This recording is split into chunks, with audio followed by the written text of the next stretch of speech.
Miss হবে না আপনার পছন্দের টিভি শো। দেখুন জি5 অ্যাপে একদম ফ্রি।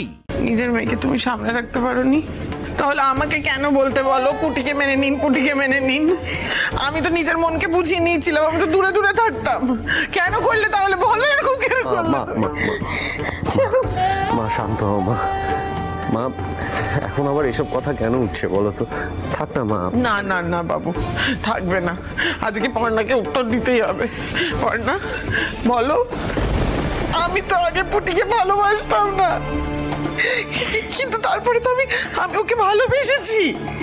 আমি তো আমার বংশের প্রদীপ হিসেবে ওকে আমি আঁকড়ে ধরেছি, বাঁচতে চেয়েছি। তাহলে তুমি কেন তখন মেয়েটাকে কেড়ে নিলে আমার কাছ থেকে? বলো বলো তুমি।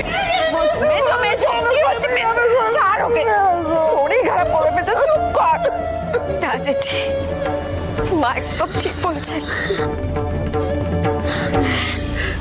এতদিন ধরে মা যা বলতেন আমি বলতাম মা ভুল বলছেন, কিন্তু সত্যি তো আজকে আমার কাছে কোনো উত্তর নেই।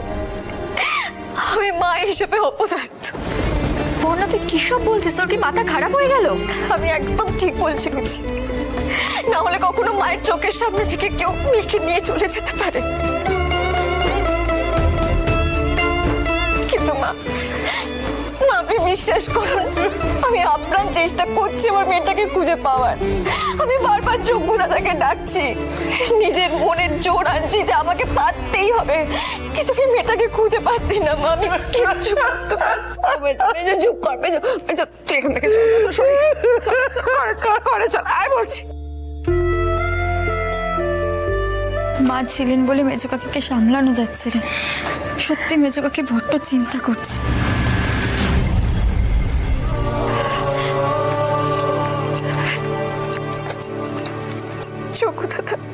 যোগ্য দাদা, তুমি আমার কোন পরীক্ষা নিচ্ছ? আমার যে আর ভালো লাগছে না, আমি যে আর পাচ্ছি না পুটিকে ছেড়ে থাকতে। আমার খুব অসহায় লাগছে, খুব একা লাগছে। তুমি এইভাবে আমার কোল খালি করে দিতে পারো না যোগ্য দাদা। আমার মেয়েটা কোথায় আছে, কি অবস্থায় আছে, আমি তো কিচ্ছু বুঝতে পারছি না। আর বাড়ির সবাই আমার উপরে ভরসা করে রয়েছে, আমি মেয়েটাকে বাড়িতে ফিরিয়ে আনবো। তুমি আমাকে একটা পথ দেখাও যোগ্য দাদা, আমাকে একটা উপায় বলে দাও। এতদিন ধরে তো আমি আমার মেয়েকে চিনতে পর্যন্ত পারছিলাম না। আমার মেয়েটা মায়ের এত কাছে ছিল, অথচ আমার কাছে আসতে পারছিল না। ও কতটা কষ্ট পেয়েছে বলো তো যোগ্য দাদা। আর আমিও যখন এতদিন পরে আমার মেয়েটাকে কাছে পেলাম, তুমি এইভাবে ওকে আমার কাছ থেকে দূরে সরিয়ে দিলে।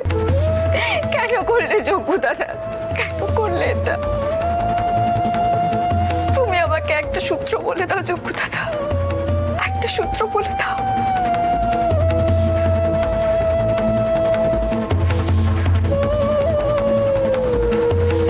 একটা সূত্র দাও।